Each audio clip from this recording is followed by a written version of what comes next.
उठाते, इंसान नहीं ऊंचा करते। समझ रहे हैं कि नहीं? कोई कुछ नहीं बिगाड़ पाएगा आपको, कुछ नहीं कर सकेंगे वो, अगर आपने हाईलाइट बनाए हैं अपने जीवन में तो। मेरे साथ बोले, परमेश्वर का दोस्त बनने के लिए, आंखों को बंद करते हुए बोलना है पूरी रीति से। बोले, परमेश्वर आपके दोस्त बनने के लिए मुझे कितना भी इंतजार करने पड़े, प्रार्थना करनी पड़े, आराधना करनी पड़े, हर कष्ट में मैं वो करता रहूंगा यीशु के नाम से। सब बोले आमीन। देखो ध्यान से सुन रहे हैं कि नहीं? सब बोले आमीन। ध्यान से सुने। 3 जने जवान लड़के थे, बाइबल में पढ़ना आप। दानियल, एक किताब है बाइबल में, दानियल, उसमें लिखा है 3 लड़के थे जवान, और वो दूसरे देश में गए थे, काम कर रहे थे वहां पर। और वहां पर राजा बहुत अमीर था, बहुत शक्तिशाली था। उसने मूर्ति बनाई, पेड़ की तरह, पेड़ से भी ऊंचा मूर्ति। उसने कहा, सोने से बनाया था, अभी सोना चांदी क्या क्या लगा के। उसने कहा, जो भी इस मूर्ति को देखेगा, जहां से भी मेरे देश में, जब मैं बाजा बजाऊंगा, जैसे बाजा यहाँ पे बजते हैं ऐसे ही बाजा बजाऊंगा, भजन गाएंगे, तो सब लोग झुकेंगे और दंडवत करेंगे, ऐसे इस मूर्ति के सामने झुकेंगे। वो 3 लड़के यीशु मसीह को मानते थे। यीशु मसीह ने कहा कि भाई तुम मूर्ति पूजा नहीं करना। यीशु मसीह ने कहा, पेड़ पौधा पत्थर इन सब का पूजा मत करो, इन सबको मैंने बनाया है, मेरा पूजा करो। तो उनको पता था कि यीशु मसीह को नहीं अच्छा लगेगा अगर हम करेंगे ये। तो जब सब लोग आराधना कर रहे थे, वो 3 लड़के, सब लोग झुक रहे थे, वो 3 लड़के झुके नहीं, से खड़े के खड़े रह गए। और वो थे यीशु मसीह के दोस्त, तीनों यीशु मसीह के मित्र थे, करीब से जानते थे यीशु मसीह उनको। यीशु मसीह ने कहा, मेरे सिवा किसी और की आराधना नहीं करनी, एक ही परमेश्वर है हमारा। जो यीशु मसीह को सच्चे दिल से मानता है, उसके परमेश्वर एक ही होते हैं। ऐसा नहीं कि भाई 10 से आगे तो वहां पर भी चलो बोका काट दो, एक ही परमेश्वर। रक्षाबंधन आ गए तो चलो कहां पर, भाई टीका आ गए तो चलो कहां पर। आप सोच सकते हैं कि मैं इतना शक्तिशाली क्यों हूं आत्मा की दुनिया में। मैं एकदम कट्टर हूं, इसे मेरे रास्ते मैंने बना रखे हैं, उस रास्ते से मैं दाएं बाएं नहीं जाता। यीशु मसीह नहीं चाहते कि मैं जाऊं पूजा करने, तो मैं नहीं करता। रक्षाबंधन के दिन जब मैं शुरू में यीशु मसीह में मानने लगा, रक्षाबंधन के दिन आते थे और वो मुझे जबरदस्ती बोलते थे कि भाई टीका लगाना है, ये करना है, फिर रक्षाबंधन में। कहा नहीं। मेरे घर के लोग सारे मेरे खिलाफ हो गए। बहुत बड़ा परिवार है मेरा, मेरे मम्मी की तरफ से भी, पापा की तरफ से भी। मेरे नाना ने 3 शादी किए हैं, 16 बच्चे हैं, उनके भी बच्चे हो गए। तो सोच सकते हैं कितना बड़ा परिवार होगा। 16 बच्चे की भी सबकी शादी हो गई, उनके भी बच्चे। तो रक्षाबंधन भाई टीका ये होता है तो आते हैं बुराया करके। मैं कहता ना, मैं नहीं करता ये सब। तो सब लोग मेरे खिलाफ हो गए थे। यीशु मसीह को इतना पसंद आया, मैं मजाक नहीं कर रहा हूं। परमेश्वर ने मुझे यहाँ पर इजाजत दिया है तो मैं बस यहीं पर आता हूँ। कहीं पर भी जाने को बोले, मैं वो गांव, वो शहर, वो जिले हिला दूंगा। उसने यहाँ पर आने को कहा है। तो आपको क्या लगता है इतनी सामर्थ्य क्यों दिया है उसने मुझे? यीशु मसीह को मानते हैं लोग, आराधना करते हैं, चर्च आते हैं, प्रार्थना करवाते हैं, और रक्षाबंधन होगा तो रक्षाबंधन बांध के फोटो खींचेंगे अपने बहन के साथ। सारे घर के लोग विश्वासी हैं, उसका बहन भी, मम्मी पापा सब, फिर भी रक्षाबंधन मानेंगे। नेपाल में बहुत एक भाई आया था, बोला जवान उम्र में तू बहुत जवान है और तुझे इतनी सामर्थ परमेश्वर ने दिया। जवान बूढ़ा नहीं देखता, वो देखता है कि कौन सच्चे दिल से प्रेम कर रहा है और कौन उसके बताए रास्ते पे चलना चाहता है। अभी दशहरा आएंगे ना, यहाँ पर आएंगे, बपतिस्मा भी लेंगे कितने लोग, और दशहरा भी मनाएंगे। मेरे पास आते हैं तो मेरे घर के लोग आए और वो मुझे चिढ़ाते थे। पहले बोलते थे दशहरा में सब लोग इकट्ठा होकर दशहरा मनाते हैं, ये खाते हैं, वो करते हैं, तुझे अकेला सा नहीं महसूस होता, दुख नहीं लगता? उस वक्त मेरे पास कुछ भी जवाब नहीं थे। आज जब लोग आते हैं मुझे बोलते हैं कि भाई दशहरा आ गया, तू तो अकेला हो गया। मैं कहता नहीं भाई, दशहरा का मतलब क्या है? मैं यहाँ पर खड़ा हूँ, आप 10 साल से बिस्तर पे हग रहे हो, चल नहीं पा रहे, वहीं पे हगते हो, वहीं पर मुड़ते हो। और मैं यहाँ पर प्रार्थना करता हूँ यीशु मसीह आपको ठीक करते हैं, अगले दिन से आप टॉयलेट हगने जाते हैं। वो दसई का भी बाप है मेरे लिए। दसई में उतनी खुशी नहीं जो उसमें हो। लोग भूत प्रेत लग गए, उनको भूत से जकड़े हुए हैं, आत्महत्या करना चाहते हैं, पता नहीं क्या क्या बीमारी होगी। मैं प्रार्थना करता हूँ यीशु मसीह दुष्ट आत्मा निकाल देते हैं, उसकी जीवन नया होगी, नया जिंदगी उसे मिला। ये दसई से कम है। दारू पी के दसई में तिहार में जाएंगे, इधर बाइक से मरेंगे, उधर जाएंगे। हर एक चाट पर्व में आप समाचार देखने वाले लोग हो तो अगर चाट पर्व आ गई, दसई, दिवाली, कुछ भी, आप न्यूज देखो, एक्सीडेंट का, मौत का न्यूज, कांड का देखोगे आप। दसई के बहाने में दारू पी लेंगे, इधर उड़ाएंगे बाइक, उधर उड़ाएंगे, जेल में फिर बैठे। कोई मार देता है तो कोई खुद मरता है। एक वो थे, कहाँ गए वो, उधर पीछे बैठे थे, मैंने देखा। कहाँ है, कहाँ, मतलब कहीं भी वो है यहाँ पर। उनको क्या, कितना 29,000 आईसी का सुई लगता था, लगाना था 5 से 6 सुई, पैसे नहीं थे उनके पास। कितने लाख लग जाता उनको उतने इलाज कराते हुए, पैसा नहीं था, पूरा सर दर्द होता था। जब दर्द होता था तो बच्चे की तरह लुढ़कते हुए जाते थे इधर का उधर, बोलते थे मर जाऊंगा तभी अच्छा है मेरे लिए। दर्द सहन नहीं होता था उनको। यहाँ पे आके गवाही दिया उन्होंने। वो चर्च आए, जिस दिन आए उसी दिन से ठीक होने लगे, दर्द उनका गायब हो गया। दसई कुछ भी नहीं है मेरे सामने जो मैं देख रहा हूं अभी, समझ रहे हैं कि नहीं? लोग मर रहे हैं, कैंसर से मर रहे हैं। एक भाई था काठमांडू में, जवान लड़का, मुझे बहुत दुख लगी। उसकी मम्मी ने मुझे कहा कि मेरे बेटा का नाम यह है, इसे कैंसर है, प्रार्थना करें। जब भी मैं काठमांडू जाता था तो बातें होती रहती थी, उसके लिए प्रार्थना करते थे पूरे दिल से। घर के सब लोग दुखी थे कि भाई इतना जवान लड़का, अच्छा लड़का, प्यारा सा, कैंसर से मरेगा। ये कैंसर के इलाज हो रहे थे, कितने खर्च हो रहा था। जब प्रार्थना हुई, फिर चेकअप के लिए गए तो कैंसर नहीं है। यहाँ पर मैं देखा, मेरे पता नहीं कहाँ पर मेरे मोबाइल में उसके मैसेज है, आप देख सकते हैं। उसने कहा कि बाबा, पास्टर बाबा, धन्यवाद, मेरे बेटे की कैंसर ठीक हो गई, धन्यवाद, प्रार्थना करते रहे कि वापस से ये बीमार ना रहे। दसई में क्या रखा है? हाथ में ऐसे राखी बांध देंगे और उसी बहन को मारेंगे। राखी राखी बोलते हैं इसे, हाँ हो, ये तो बोलते हैं।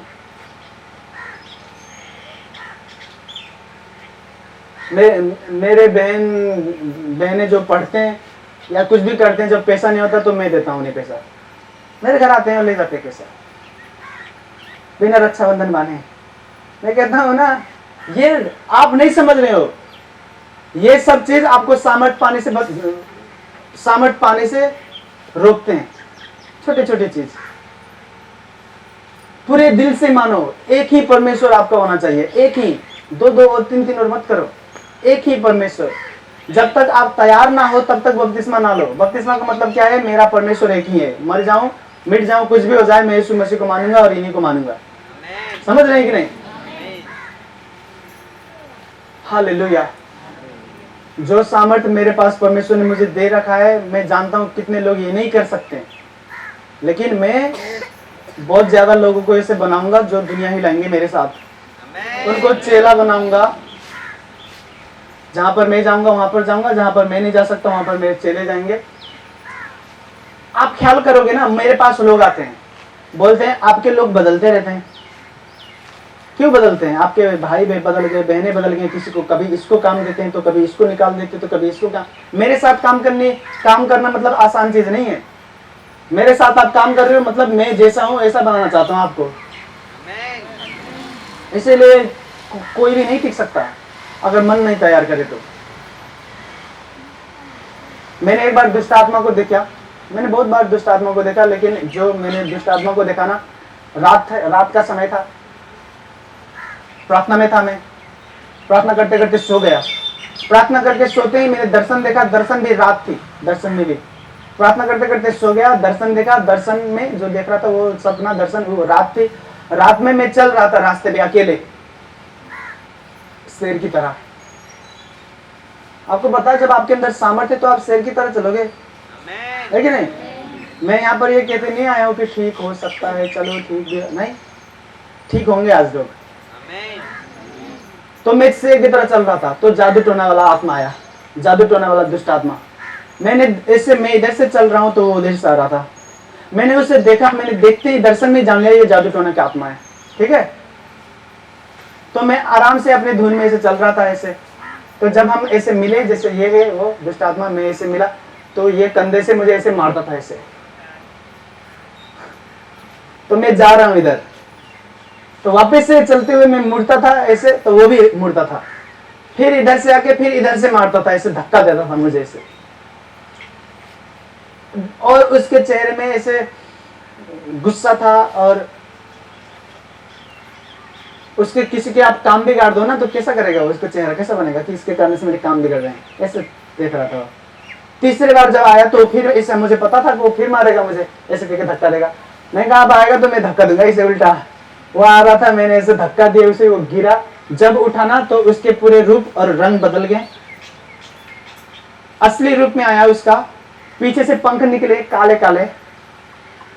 अब मैं खड़ा रहा ऐसे बिना डरे, वो अपना चेहरा दिखा रहा था, डरावना चेहरा। मैं कहा जितना भी, चाहे भूत बन जा, चाहे जादू टोना, चाहे कुछ भी दुष्ट आत्मा बन जा, मैं डरूंगा नहीं, यीशु मसीह मेरे साथ है। तो वो अपने रूप से मुझे डराने दे रहा था। मैं ऐसे बैठा था शाम से, मैं देखता रहा, वो उड़ गया वहां से, निकल गया डर के मारे। प्रार्थना करते ही मिली मुझे ये दर्शन। मैं आपको ये क्यों बता रहा हूं? मैं आपको ये बता रहा हूं कि ये संसार आत्मा वाली संसार है। आपको जो आशीर्वाद बाहर मिल रहे हैं ना, उस आशीर्वाद में अपने मन को मत टिकाओ।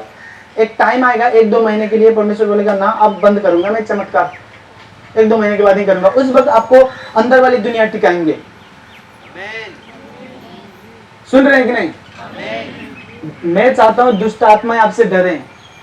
मैं चाहता हूं जब दुष्ट आत्माएं आपके दरवाजे भी खुले हो ना, आत्मा वाले घर के दरवाजे खुले हो, तब भी वो अंदर आए ना तो जल जाए आग से और निकले वहां से। समझ रहे हैं कि नहीं?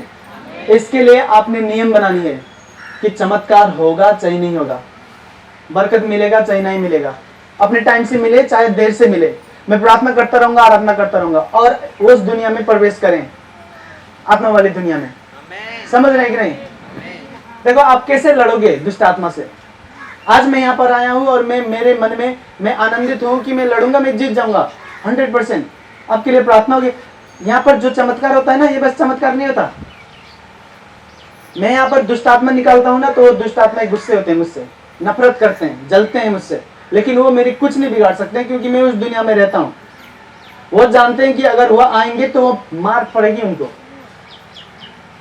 समझ रहे हैं कि नहीं? ये बस ठीक करने की नहीं कि भाई लंगड़ा था चल गया, ट्यूमर था गायब हो गई, बहरा था सुनने लगा, बच्चा नहीं था बच्चा हो गया, बस इतना में सीमित नहीं है। ये दुनिया है आत्मा की। जैसे स्वर्गदूत खुश हो रहे हैं ना, आप लोग यीशु मसीह के बारे में सुन रहे हैं, ऐसे शैतान दुख हो रहा है, रो रहा है, वो नफरत कर रहा है, गुस्सा कर रहा है, और आपने बैठे रहना है वहां पर। कितने लोग सुन रहे हैं? आत्मा की दुनिया है, और आत्मा की दुनिया में आप यीशु मसीह के पास बैठो, चाहे कम बैठो चाहे ज्यादा बैठो, जितने अपने हिसाब से, टाइम के हिसाब से आप बैठ सकते हैं आप बैठें। इस सामर्थ्य लेके आप जाएंगे। समझ रहे हैं कि नहीं? घर से बाहर जब आप निकलेंगे ना, तो ऐसे नॉर्मल निकलेंगे आप, जैसे आम इंसान है, लेकिन जो आपके साथ स्वर्गदूत है वो भी चलेगा, आत्मा में वो काम करेगा। आपको कौन खास बनाता है? आपके नियम, जो नियम आपने बना रखे हैं वही खास बनाते हैं आपको। आप अपने अपने जीवन के लिए नियम बनाओ कि मैं प्रार्थना करूंगा, बाइबल पढ़ूंगा, आराधना करूंगा, चर्च जाऊंगा। नियम बनाओ। नियम तो है नहीं, नियम है उनके पास। क्या नियम है? सुत के उठेंगे, टॉयलेट जाएंगे तो मोबाइल लेके जाएंगे, गेम खेलते हुए, जवान लड़के गेम खेलते हुए टॉयलेट जाएंगे, वो नियम है उनका। हमेशा हमेशा गेम खेलेंगे, सोते हुए भी गेम, उठते भी गेम।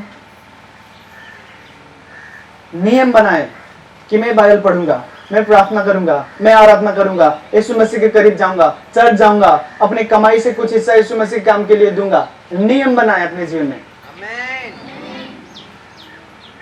परमेश्वर सेम है, चर्च भी सेम है। मेरे पास दूसरे दूसरे चर्च से आते हैं लोग, और दूसरे चर्च से आके बोलते हैं हमारे चर्च में रोगी नहीं ठीक होते, इसलिए हम यहाँ पर आए प्रार्थना करने। उस चर्च में भी यीशु मसीह, वही यीशु मसीह है जो यहाँ पर यीशु मसीह है, लेकिन उन्होंने नियम नहीं बनाए, प्रार्थना नहीं करते, वो बाइबल नहीं पढ़ते, उपवास नहीं बैठा जाता उनसे। यीशु मसीह चमत्कार करना चाहते हैं, लेकिन देखेंगे कि किसने नियम बना रखा है, सख्त नियम, कि मैं गलत काम से दूर रहने की कोशिश करूंगा, बाइबल पढ़ूंगा, आराधना करूंगा। मेरे साथ बोले, भविष्य से कोई नहीं बचेगा। एक बार बोले, भविष्य से कोई नहीं बचेगा। ध्यान से सुनिए आप, हर एक के जीवन में भविष्य आता है, कोई नहीं बचेगा भविष्य से, वो उसे सामना करना ही है भविष्य का। अब बोलो, सुनो ध्यान से, यीशु मसीह ने कहा है, जो तुम बोते हो वही तुम काटते हो। आज आप प्रार्थना नहीं कर रहे, बाइबल नहीं पढ़ रहे, गलत गलत कुछ भी कर रहे हो, ये सब अभी नहीं काटोगे, आप भविष्य में जाओगे और बचोगे नहीं भविष्य से, वहां पर आप काटोगे। अगर कोई यहाँ पर बाइबल पढ़ रहा है, प्रार्थना कर रहा है, स्कूल में भी मेहनत करता है, अपने कामों में भी मेहनत करता है, गलत काम से अलग रहने की कोशिश कर रहा है, अपने तरफ से जो हो सकता है वो कर रहा है, तो अभी नहीं फल खा रहा है। वो जो गलत काम कर रहे हैं उन्हें भी फल मिला, अभी जो अच्छे काम कर रहे हैं उन्हें भी फल नहीं मिला। लेकिन जब आगे जाएंगे ना भविष्य में, वहां पर दोनों को फल मिलेगा। और ये भविष्य है जो बताता है कि भाई उस वक्त किसने सख्त नियम बनाए थे। जो डॉक्टर होते हैं, डॉक्टर को मिलने जाओ, ऐसे बैठेंगे, एसी वाले रूम में बैठेंगे, आप वहां पर बैठोगे कुर्सी में, बोलेगा क्या हुआ, बोलेगा 3 बार सांस लो, लंबा सांस करके लोगे आप, ऐसे हाथों लगाएगा आपको, 5 से उसके बन गए, दवाई लिख देगा, कितने अच्छे से जिंदगी जी रहे हो, समझ रहे। गाड़ी में आता है, गाड़ी में जाता है, शान से बैठ के इसे रोग का नाम लिख देगा, वो दवाई देगा शान से। लोग जाएंगे बोलेंगे अरे वाह क्या अच्छे से बैठा है, ये देखो क्या जिंदगी है। लेकिन आपको पता है कितना सख्त नियम बनाया होगा उसने पढ़ने के लिए, कितना पढ़ता होगा, कितना सख्त नियम होगा उसको जब पढ़ रहा था। वो अपने मन में बनाया होगा कि मैं इतना पढ़ूंगा। कितने मोटे मोटे किताब होते हैं उनके। आज जो भी सफल व्यक्ति है ना, जो भी आज तरक्की पा रहा है, उस वक्त उसने सख्त नियम बनाए। आत्मा में चाहे तरक्की चाहिए आपको, चाहे बाहरी दुनिया में, आपको सख्त नियम बनाना है, कठोर होना है अपने लिए, दूसरे के लिए नहीं। आजकल मैं देखता हूँ लोग दूसरे के लिए कठोर होते हैं, बहुत कठोर से कट्टर बन जाते हैं दूसरे के लिए, उसे ही बड़ा बुला बोलेंगे, उसे डांटेंगे, उसके लिए नियम बनाएंगे कि ये करना है वो नहीं। अपने लिए क्या कर रहे हो तुम? अपने लिए है कि नहीं नियम तुम्हारे? अपने लिए कितने सख्त हो? मैं बहुत सख्त हूं अपने लिए, कठोर हूं मैं, अपने लिए कठोर हूं। ये शरीर को अपने हिसाब से काम करना नहीं देता मैं, ये शरीर कुछ भी कहे। मुझे अगर 12 बजे रात को प्रार्थना करनी है और ये शरीर बोलेगा ना जी सो जा, मैं कहता ना, शरीर को भी मतलब उठ जाते। कड़े नियम है कि नहीं आपके? कितने कड़े नियम है। अभी मैं प्रार्थना करूंगा, चमत्कार होंगे, आपको लगता है ये बस यहाँ पर हो रहे हैं, नहीं हो रहे हैं यहाँ पर। इसकी शुरुआत घर से होते हैं। दिन भर दारू पीना है, घूमना है, पैसे उड़ाना है, सख्त नियम बनाए, समझ रहे हैं? चलो मैं ज्यादा नहीं बोलना चाहता, सब खड़े हो जाएं अपने जगह पे, ठीक है? सब खड़े हो जाएं।